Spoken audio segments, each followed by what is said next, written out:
Salut tout le monde, content de vous retrouver dans cette nouvelle vidéo. Aujourd'hui, je vais vous parler du fait d'être un Africain en Russie. Pour commencer d'abord, je souhaite la bienvenue à toutes les personnes qui viennent d'arriver sur ma page Facebook ou ma chaîne YouTube. Et ceux qui ne me connaissent pas, moi c'est Michel Gauss, je suis étudiant guinéen en Russie, plus précisément dans la ville de Voronezh. J'étudie là il y a presque 6 ans et je partage mes expériences vécues avec vous. Voilà, donc pour me soutenir, vous pouvez vous abonner, vous liker, vous partager. Vous faites comme vous pouvez. Être un Africain en Russie, c'est comme être électrocuté quoi au fait. Surtout quand tu viens tout nouvellement d'arriver. Pourquoi électrocuté? Parce que tu viens dans un monde qui est complètement différent du tien, que ce soit sur le plan de la langue, la culture, l'alimentation, le climat. Au fait, tout est différent. Voilà, donc c'est pour cela cette vidéo, je vais l'expliquer sur deux aspects. Le premier aspect sera sur l'aspect social et le second aspect sera sur l'aspect climatique. Voilà, donc quand nous prenons sur l'aspect social, faut dire qu'au début, j'ai été un peu déçu. Déçu pourquoi? Parce que je m'attendais à ce que l'accueil soit beaucoup plus chaleureux.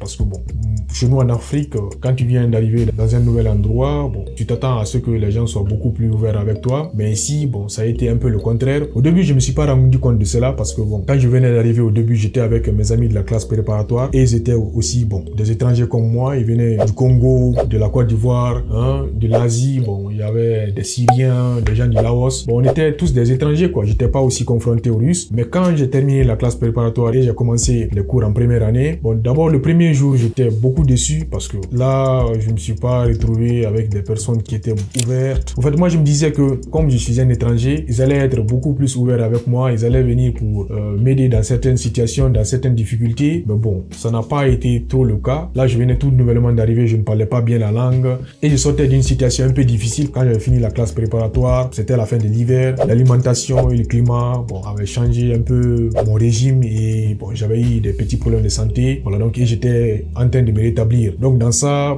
les cours aussi étaient intenses et tout allait très vite parce que eux, les professeurs, ils se disent qu'ils ont affaire à des personnes qui comprennent la langue. Je viens de la classe préparatoire, même si je viens tout nouvellement de sortir d'une classe préparatoire, donc je connais la langue russe et on enseignait au même rythme que les Russes. Donc je me disais que j'allais avoir des personnes qui allaient s'approcher de moi, m'aider dans certaines situations et me décaler quand il le faut, mais ça n'a pas été le cas. Parce que je me rappelle quand j'étais en première année, il y avait un cours en analyse mathématique. La dame là, elle expliquait, je sais pas, une vitesse exponentielle, je peux le dire. Et là, il y avait des exercices en analyse mathématique qu'on résolvait avec cette dame en 1 minute, des fois en 50 secondes. C'est que, au fait, ça allait tellement vite. Des fois, j'avais même des difficultés de noter tout ce qu'on faisait. Voilà, donc, et là, je n'ai reçu aucune aide. Seulement, il y a le chef de classe. Lui, tu peux lui demander certains trucs, les livres, où se passent certains trucs. Lui, il est responsable de cela. Mais dire que, vous allez aller vers quelqu'un, par exemple, il va prendre son temps. Même s'il prend son temps pour vous aider, ça ne sera pas pour longtemps.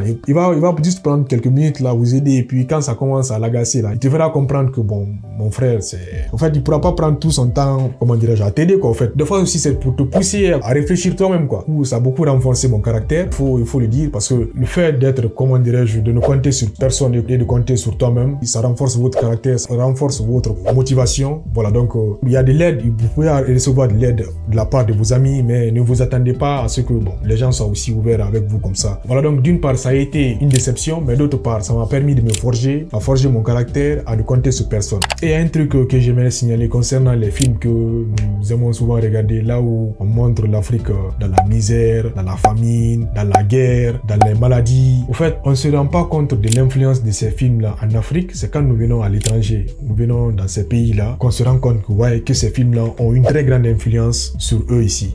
Pourquoi? Parce que quand eux, ils regardent ça, quand ils regardent dans un film où il y a la guerre, où il y a les maladies, où il y a, comment dirais-je, la famine, eux, ils disent pas, ici c'est la Guinée, ici c'est le Mali, ici c'est, comment dirais-je, le Burkina Faso. Il n'y a pas de différence. C'est l'Afrique. Donc, comme toi, tu viens de l'Afrique, là. Donc, ça signifie peut-être que toi aussi, tu es malade. D'abord, ici, il y a deux groupes de personnes. Il y a des personnes qui sont déjà sorties. Au fait, ils sont allés voir le monde extérieur. Ils sont allés voir, ils ont déjà vu comment ça se passe dans les autres pays. Et ils ont l'esprit déjà ouvert. Ils savent comment ça se passe dans les autres pays. Mais les personnes qui ne sont jamais sorties, là, ils ne connaissent rien du monde extérieur. Ils ont regardé un film dans lequel ils ont vu en Afrique, il y a la misère, il y a les maladies, il y a Ebola, il y a le choléra. Quand vous venez ici, d'autres vont penser, c'est lui aussi n'a pas le choléra. Ouais, c'est une réalité parce que je vous dis ça parce que j'ai vécu beaucoup d'expériences comme ça, des questions qu'on m'a posées, des questions qu'on continue à me poser, des questions vraiment. Si vous êtes une personne qui est sur la défense, vous risquez de mal répondre à une personne. Ces films-là ont une très très grande influence parce que quand ils voient dans les films-là qu'il y a la guerre là-bas, tu vas voir quelqu'un, comment dire, venir vers toi. Ils ont une façon de poser une question là. Je vais te poser une question, mais il faut pas que ça te fasse mal, d'accord? Dis-moi, chez vous là-bas, il y a la guerre? Ouais, c'est comme ça, on pose la question. Je me rappelle un jour, une connaissance là, il me pose la question, attends, dis-moi, chez vous là-bas, est-ce qu'il y a de l'eau potable? Mais au fait, j'étais choqué. Ouais, on demande s'il y a de l'eau potable parce qu'ils ont vu là-bas que bon, dans certains pays où il y a de la sécheresse, il n'y a pas d'eau potable. On pense que partout en Afrique, il n'y a pas d'eau. Ouais, au fait, je sais que je suis en train de dire, c'est comme ça que ça se passe ici. On comprendra pas l'influence de ces films-là. Chez nous en Afrique, nous on regarde seulement pour le show, il y a les voitures qui montent, qui descendent comme ça. Ouh, c'est bon. Mais quand vous venez ici, vous comprendrez, vous vous rendrez compte que ce qu'on vous raconte dans les médias là-bas, concernant la saleté, les maladies là-bas, ils ont une très grande influence ici. Quelqu'un qui n'est pas sorti de son pays, il connaît pas comment ça se passe dans les autres pays. Donc il pense que, bon, comme dans ce film-là, il y a de la maladie là-bas, peut-être que lui aussi, il est peut-être malade ou bien, peut-être que lui aussi, il n'y a pas d'eau potable ou bien, il y a beaucoup de maladies là-bas. C'est le truc quoi, c'est le schéma qui est là. Ouais, il y a une personne qui m'a demandé un jour si chez nous là-bas, on est cannibale, on mange des gens. Ouais, c'est pour cela qu'il faut toujours avoir ce courage d'expliquer de façon explicite à la personne que ce qu'elle voit dans les médias, c'est pas ce qui est sur le terrain. C'est bon, dans quelques localités. C'est pas dans tous les pays où il y a la famine, où il y a la guerre. Il y a ces pays où tout va bien, mais par contre, dans d'autres pays aussi, bon, ça ne va pas. Je me rappelle encore un jour, j'étais avec mon prof de mathématiques en ligne, on était en train de traiter un devoir comme ça. Lui, il me pose tellement de questions que des fois, ben, je suis là... Il me pose la question de savoir si chez nous il y a des universités. Ouais, il me pose la question, chez vous là-bas il y a des universités. En fait, j'étais là, mais j'ai dit attends, j'ai passé tout le temps avec lui là. Lui il pense que chez moi là-bas. Je lui ai fait comprendre que j'ai étudié 2 ans à l'université chez moi pour venir ici. Et puis un jour, vous savez, il y a les gens, c'est pas en Papouasie ou en Nouvelle-Guinée là-bas là. Eux ils se mettent nus et ils ont quelque chose sur la bite là. En fait, donc il a pensé que ça c'était chez nous parce que je l'ai dit la Guinée. Donc lui il a pensé Nouvelle-Guinée. Oh, il a pensé que chez nous c'était comme ça. Donc il me pose la même question. Est-ce que chez vous là-bas les gens ils ont le petit truc sur la bite là? En fait, comme c'est mon professeur et puis bon, je sais que c'est quelqu'un qui n'est jamais sorti du pays, il est juste curieux, il a vu dans les médias, il a vu quelque part, il est là, il est curieux, il veut savoir ouais comment ça se passe chez moi. Je prends mon temps, je l'explique, je le fais comprendre comme cela. C'est pas dire que bon, il n'aime pas les noirs ou bien non, c'est loin de cela. C'est juste que bon, ils ne savent pas, ils ne savent pas comment ça se passe chez les autres. C'est comme une personne qui est en Afrique et qui voit juste les trucs sur la Russie, elle ne connaît pas les réalités de la Russie, elle a déjà bon, ce qu'elle voit dans les médias, elle pense que c'est ce qui existe forcément sur le terrain. C'est pas comme ça. Ouais, il y a même un jour, je me rappelle encore, j'ai mon ami avec lequel j'étudiais, il vient vers moi, j'étais arrêté à l'arrêt du bus, il vient pour me poser la question. Michel, comment tu fais pour t'en sortir avec les cours? Moi, je peux pas comprendre. Toi, tu viens d'un pays où on parle pas le russe. La langue, elle est différente de la nôtre, mais tu arrives à t'en sortir dans ce cours-là. Lui, il est là pendant combien d'années, mais il a des difficultés à s'en sortir. Il n'arrive pas à gagner de bonnes notes. Comment se fait-il? Mais je le regarde comme ça, j'ai dit, ben attends, tu penses que si c'est pas comment les barrières de la langue, là, moi, je te mange. Je vais faire comprendre que moi, quand je rentre à la maison, je ne dors pas. Je rentre à la maison, je prends tout mon temps pour faire des recherches.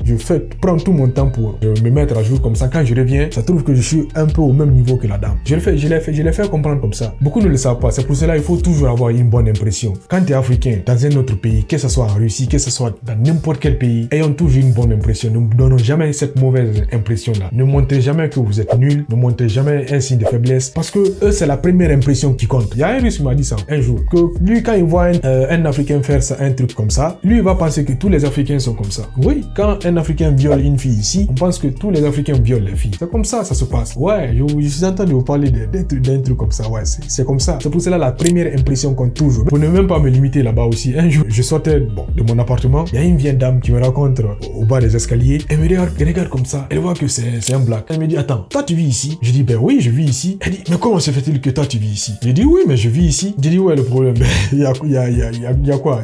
Je vis ici. Ben, elle n'était pas, au fait, elle ne croyait pas que, bon, je vivais avec elle dans le même appartement qu'en fait.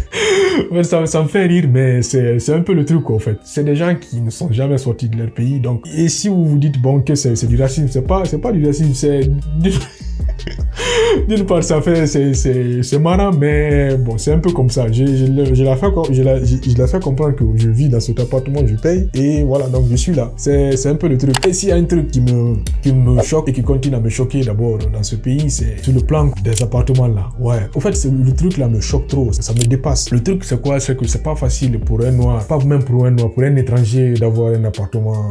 Même si tu as de l'argent, même si tu as tout ce qu'il faut pour te faire un appartement, c'est difficile pour toi d'avoir un appartement. Dans les années annonces même, on met carrément, ici on parle même pas à côté, on met carrément que les étrangers, bon, ne nous dérangez pas. C'est ouais, c'est écrit dans les annonces. Pourquoi ils font ça? Parce que, comme je vous l'ai dit, c'est la première impression. Les étrangers, quand ils prennent un appartement, ils viennent là-bas à 4, à 5, ils font la fête, ils dérangent les autres. Ils ont entendu une fois que les étrangers font la fête, ou bien quand ils prennent un appartement, ils viennent beaucoup, ils se réunissent là-bas beaucoup, à 5, à 6, à 10. L'appartement devient sale parce qu'ils vont pas arranger leur appartement pour que quelqu'un vienne gâter ça en un seul jour. Donc eux, ils ont déjà entendu ça une fois. Ah, les étrangers, quand tu leur donnes un appartement, ils font ça, ils font ça. Ok, la personne, elle écrit carrément dans l'annonce que, ouais, on donne pas aux étrangers, on ne fait pas ça, on ne fait plus ça. C'est comme ça se passe. Comme je vous l'ai dit, la première impression. Ouais, il a entendu ça quelque part. Il a vu que son ami a donné l'appartement à un étranger. L'étranger a fait ça. Ça fait mal, mais bon, qu'est-ce que tu n'es pas chez toi. Si, comment dire, je veux faire la grosse tête, mais que je cherche aussi un appartement pour moi, c'est un peu ça. Même maintenant, là, j'ai un ami, il cherche un appartement de 2 chambres.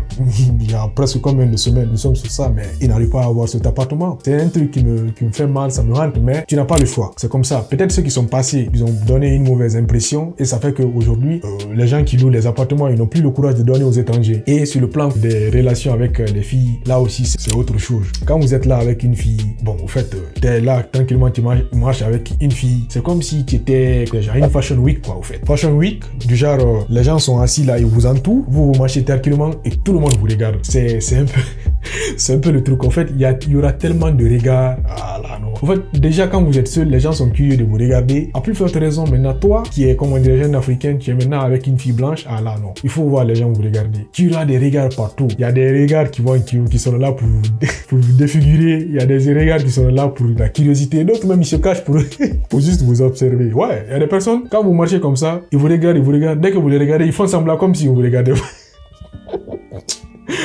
Ouais, c'est marrant, mais bon, c'est un peu le truc en fait. C'est des trucs que certaines personnes n'ont jamais vu. Il a regardé dans un film où il y a peut-être en Afrique, il y a de la maladie. Maintenant, un Africain quitte là-bas, il vient en Russie et maintenant, il voit, comment dirais-je, que l'Africain là, il est avec une fille blanche.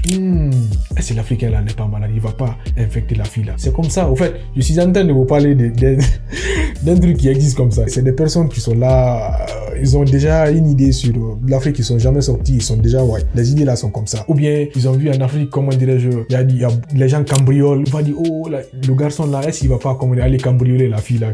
Ouais, c'est des trucs qui existent, c'est une réalité. Donc, c'est pour cela, on doit toujours monter une bonne impression, donner toujours cette bonne impression. Et surtout, les relations avec les amis avec lesquels vous fricotez. En fait, le plus souvent ici, même, bon, je sais pas, je l'ai dit dans l'une de mes vidéos, les relations ici sont avec intérêt. Ouais, vous êtes avec un ami russe, peut-être que, bon, vous avez un point commun, vous jouez peut-être au football ensemble, vous avez un petit truc en commun comme ça, vous pouvez passer du temps ensemble. À part ça, chacun chez lui. Donc, moi, j'ai des amis comme ça.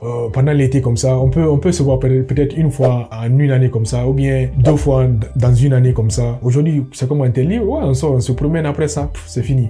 Et le truc, surtout le football. Le football a permis à beaucoup de Russes à s'ouvrir au monde extérieur parce qu'ils connaissent beaucoup de footballeurs. Sadio Mané, les qui encore, les Pogba, les qui encore, qui je peux citer, hein, N'Golo Kanté. C'est tous ces trucs-là qui montrent l'Afrique aux Russes. Bon, en fait, le football, à force de regarder le football, les championnats là, parce que bon, il y a des Africains aussi qui jouent ici dans les championnats russes. Voilà, donc tout ça là, ça les ouvre au monde extérieur, quoi, en fait. Il y a d'autres personnes, quand ils me voient, je suis là en train de parler le russe, en train de causer avec une personne. En fait, il est étonné, il tourne comme ça, il me regarde. Attends, lui, il est en train de parler le russe comme ça.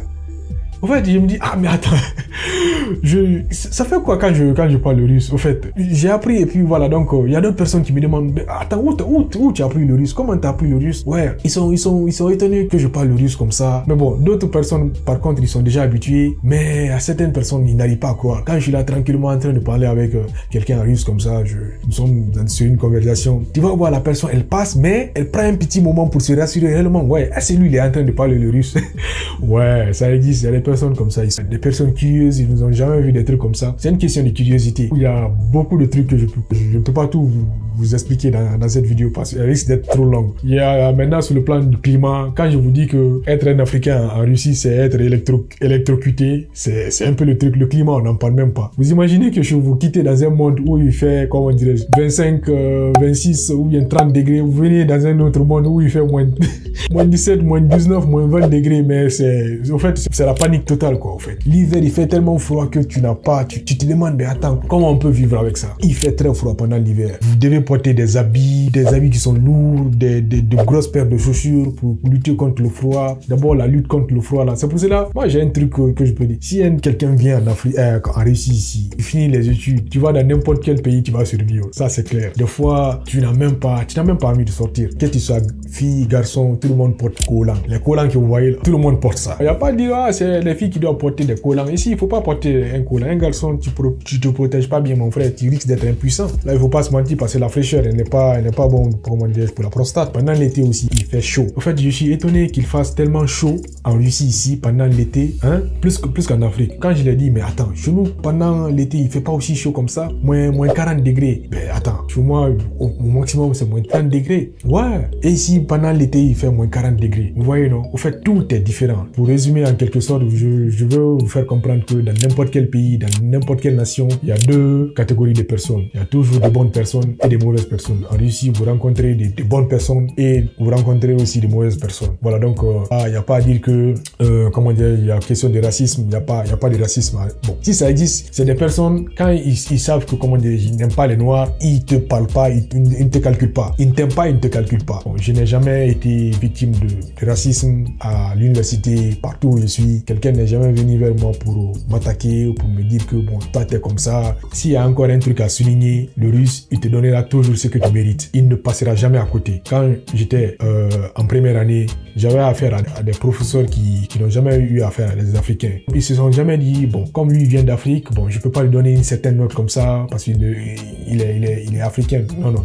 Il te donnera toujours ce que tu mérites. Il ne passera pas à côté. Il n'y a même pas à s'en faire au niveau des études. Au niveau des études, il y a les profs à l'université. Ils sont ouverts. Ils vous donneront toujours ce que vous méritez. Ils ne passeront jamais à côté. Ils ne feront jamais de l'injustice. Voilà. Donc, vous méritez un truc, ils vous le donnent. Voilà. Donc, et ça, c'est partout. Le mérite, quand même, il ne passe pas à côté. Vous méritez un truc, vous l'aurez. Je ne sais pas qu'est-ce que je peux ajouter encore. Vous-même, vous avez vu avec tout ce que j'ai rencontré. Si ça ressemble pas à de l'électrocution, je ne sais pas à quoi d'autre ça peut ressembler. Voilà. Donc, je pense que j'ai tout dit dans cette vidéo. Voilà. Donc, si elle vous a plu, abonnez-vous, vous activez la cloche de notification. Comme ça, on se retrouve à bientôt pour une nouvelle vidéo.